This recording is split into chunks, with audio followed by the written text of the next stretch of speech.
Natanko 35 let potem, ko so volivci na plebiscitu odločali, ali naj Slovenija postane samostojna in neodvisna država, je v državnem zboru potekal sprejem za vojne veterane in njihove svojce. In kako je vojna krojila usode ljudi na prvi bojni črti, Anže Božič. Tako svečano z vojaškimi častmi na vhodu v hram demokracije ter o poklonu predsednic države in državnega zbora se je Slovenija danes spomnila in počastila žrtve, ranjene ter junake osamosvojitvene vojne, vsakega s svojo težko preizkušnjo. Smo praktično mi svoje delo že skoraj da opravili. Najdli smo bilo minsko polje 50 min, najdli smo 49 min, ena nam je manjkala in potem ta je bila malo na čuden način položena in je ona mene najdla. Sezam tragičnih dogodkov pri čiščenju minskega polja na letališču v Cerkljah ob Krki leto dni po koncu bojev spominja tedajni član republiške enote za razminiranje Slovenije. Jaz sem se v počepnem stanju poskušal pipniti, takrat me je pa že mina eksplodirala pod mino, pod nogo. Otrgalo mi je stopalo. Skoraj filmska pa je zgodba najmlajšega vojnega veterana, ki je aktivno sodeloval v boju.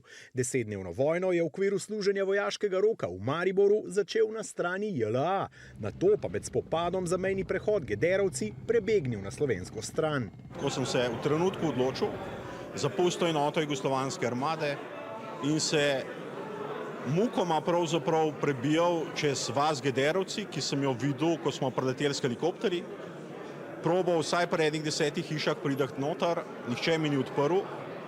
In šele pri zadnji hiši v vasi, danes vem, da so tam družina Pavlinjek, ki sem jim izjemno hvaležen in sem potem že v joku zbijal na vrata, prosil naj me spustijo noter, da sem Slovenc.